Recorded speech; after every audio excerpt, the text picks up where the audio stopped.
A lot of times there is what I call an advertising success, meaning lots of people got the piece, they got the mail, they called, but it was a marketing failure because either they were on hold, they got dropped waiting on the phone, they couldn't come in and see you when they wanted, you weren't open. You've all probably responded to advertising where you walk into the store and you can't find what it is or get help to find it.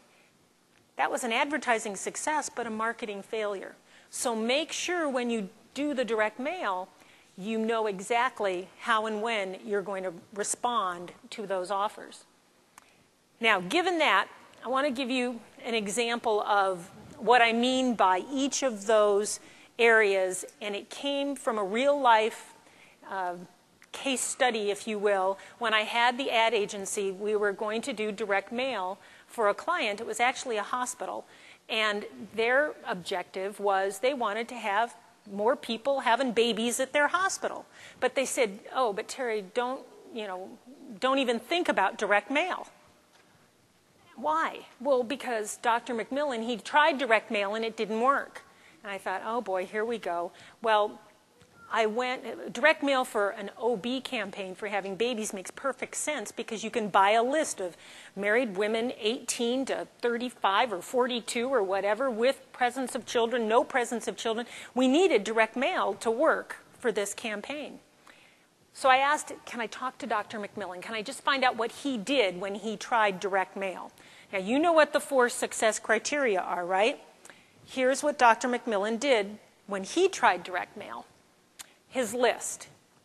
He got in the car with Mrs. McMillan, and they drove around the hospital area in all the nice neighborhoods where there were nice homes. And whenever he saw a home with nice landscaping and manicured lawns, he nudged Mrs. McMillan and she wrote the address down. I'm thinking, okay, I have to ask, why does gardening what's that got to do with babies? Well, here's his answer. It's because he figures if they have a nice lawn and landscaping, they probably have a gardener, which means they probably have enough extra money that they've got a pretty good job. And if they've got a pretty good job, well, that means they probably have health insurance. What? I know. I thought if there was a tricycle in the driveway, I would have bought it. I thought, okay, I could maybe. That was his list. Okay, it only gets better. Number 2 is the offer. He is an OB/GYN doctor. Now, this is rated PG-13. Okay, there are no children in it.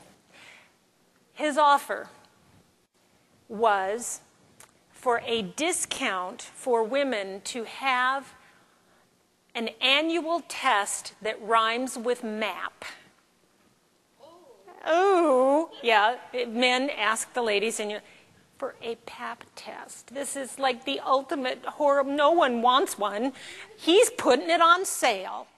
That was his offer. Number 3, the creative. The way he presented this offer was on an 8.5 by 11 piece of paper that was in that collection of paper you can buy, the Astro Brights, you know. It wasn't solar yellow, it was whatever the magenta hot pink was. Because that's feminine, he said. Magenta hot pink piece of paper, and the visual on his flyer was a picture of his smiling face. And we're talking, he was not by any means Dr. McDreamy or steamy. It was definitely dreary. That was the bulk of the flyer, offering discounts on something no woman looks forward to having. He folded that in thirds and had his wife hand address this direct mail piece to the lady of the house. He didn't know there were any ladies at the house, only that they had nice lawn, but to the lady of the house, he mailed them, and they didn't work. Not one person called. Can you imagine that? So fulfillment, the 4th aspect. It didn't matter if he was there to answer the phone. Direct mail just doesn't work. So, please, before you say, oh, direct mail doesn't work, I want you to think about, where's your list coming from? What is your offer? How can I do this in a way, creatively, that gets people to peek over the wall? Maybe you don't have a lot of screaming headlines on the front. Maybe people have to open it to find out who it's from. Those are ways to make direct mail work much better.